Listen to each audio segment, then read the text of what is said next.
Ez ham şingalê berpirsa têkiliyên derve ya tevgera azadiya jinên êzdî taje. Ji bona êzdiyê me ku li kempên koçberan yê li Başûrê Kurdistanê dimînin. Piştî fermana Sêtebaxa 2014 piştî genocida Şingalê ya li ser êzdiyan çêbûyî. Bi sed hezaran gelê me êzdî koçberî her deverê bû, bi taybetî jî di nava kampên Başûrê Kurdistanê yên ser bi Duhok, Zaxo û Şêxanê de bi dehan kemp hatine avakirin û aniha jî bi de hezaran êzdiyê me yên aware li we dirê jiyan dikin di nava hemû zor û zehmetiyan, di nava sermaya zivistanê, germaya havînê de di çadiran de di nava zor û zehmetî de derbas dibin. Piştî fermana Sêtebaxa 2014 piştî koçberiya bi de hezaran bi sed hezaran êzdiyên şingalî ku li we dirê de bicih bûne li vê dirê de bi rastî jî piştî îradebûn û hêzbûna civaka êzdî li Şingal de hatiye avakirin. Piştî avabûna Meclisa Xwesêra Demokratîk ya Şingalê sazî û dezgehiyên civaka êzdî, rêxistinbûnên jin yên civaka êzdî ku li vê dirê de bi hatine avakirin hêz û îradeyekî ji bona êzdiyên li derve de jî da avakirin û li ser vî esasî jî êzdiyan bi de hezaran car din berê xwe da Şingalê û îro li vê dirê de li ser axa xwe jiyan dikin. Rixmî ku alîkarî ji derve de jî ji Şingal re nehate şandin, avadankirin ji aliyê hikûmetê ve avadankirin ji aliyê saziyên navnetewî ve nehate çêkirin lê êzdiyan bi derfetên xwe li vê dirê jiyana xwe jinû de ava kirin û li vê dirê de jiyan afirandin. Li Başûrê Kurdistanê siyasetekî gelekî qirêş li ser civaka me tê meşandin, bi taybetî jî ji aliyê PDK ve ev siyaset tê meşandin. Dihêla em bêjin siyasî de çawa ku êzdiyên di kampa de koçber bûne ji bona xwe bikartîne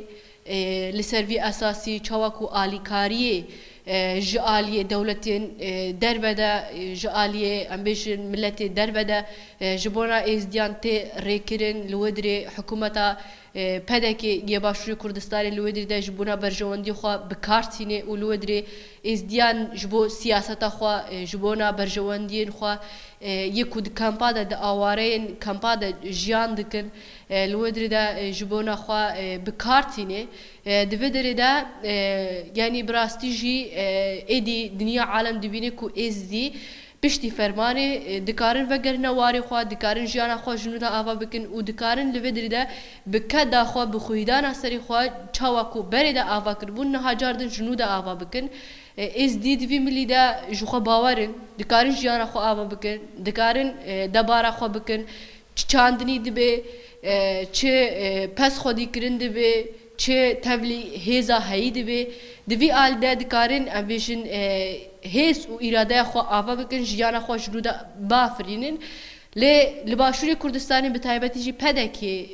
yanî li we dirê de êzdiyan ji bona berjewendiyên xwe yên siyasî bikartîne çi di mijarê hilbijartinan de bê, çi di mijarê em bêjin yanî bi serxistina siyaseta xwe dibe. Di hemû aliya de êzdiyan ji bona xwe bikartîne. Êzdiyên ku rûbirûyî fermanê hiştin, êzdiyên ku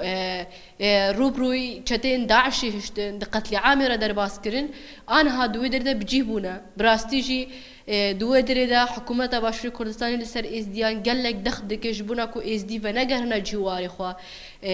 Ev dextê ku heyî sebeb ew e ku bikaribin êzdiyan ji bona siyaseta xwe, ji bona berjewendiyên xwe bikar bînin. Êzdiyên ku dixwazin vegerin ji aliyê asayişa PDK ve têne astankirin di vê derê de nahêlin êzdî vegerîne ser ciyê xwe, ser warê xwe û li vê dirê jiyanekî nû biafirînin, tevlî hêz û îradeya heyî bibin. Ji bo wê jî yanî bi taybetî jî di mijarê em bêjin aborî de jî gelek yani pedeke gelek tiştan jibona xwe bikartîne bi taybetî jî em bêjin anha aboriya Başûrê Kurdistanê gelekî lewas bûye pêla koçberiyê li Başûrê Kurdistanê de gelekî bihêz bûne serhildanên karkeran çê dibin serhildanên xwendekaran çê dibin serhildanên ku bi taybetî jî yên mamosteyan yên ku di nava sîstemê de cî xwe digin serhildanên wana çê dibin aboriya Başûrê Kurdistanê têk çûye li vê derê de jî alîkariya ji derve de ji êzdiyan re pêk tê şandin li vê derê de yani pedekê ji bûna berjewendiyê xwe bikartîne û êdî herkes vê yekê dibîne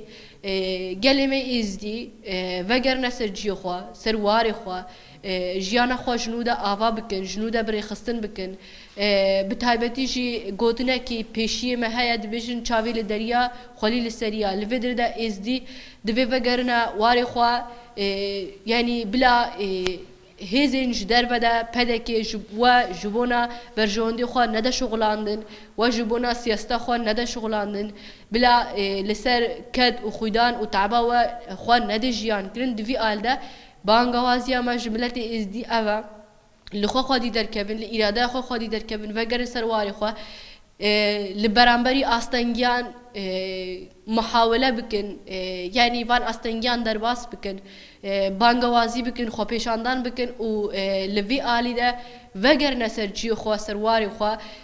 ger ku êzdî bi hezarên sala jî li wê derê jiyan bikin dawiyê de vegera wan şingale hebûna wan şingale û îradeya wan şingale di vî derê de em bangewazî ji miletê xwe dikin bila hûn nebin lîstokên berjewendiya pedekê bila hûn pedekê we ji bo yani siyaseta xwe ji bona berjewendiyê xwe nede şoxulandin li vê derê de şiyar bin û vegerine ser warê xwe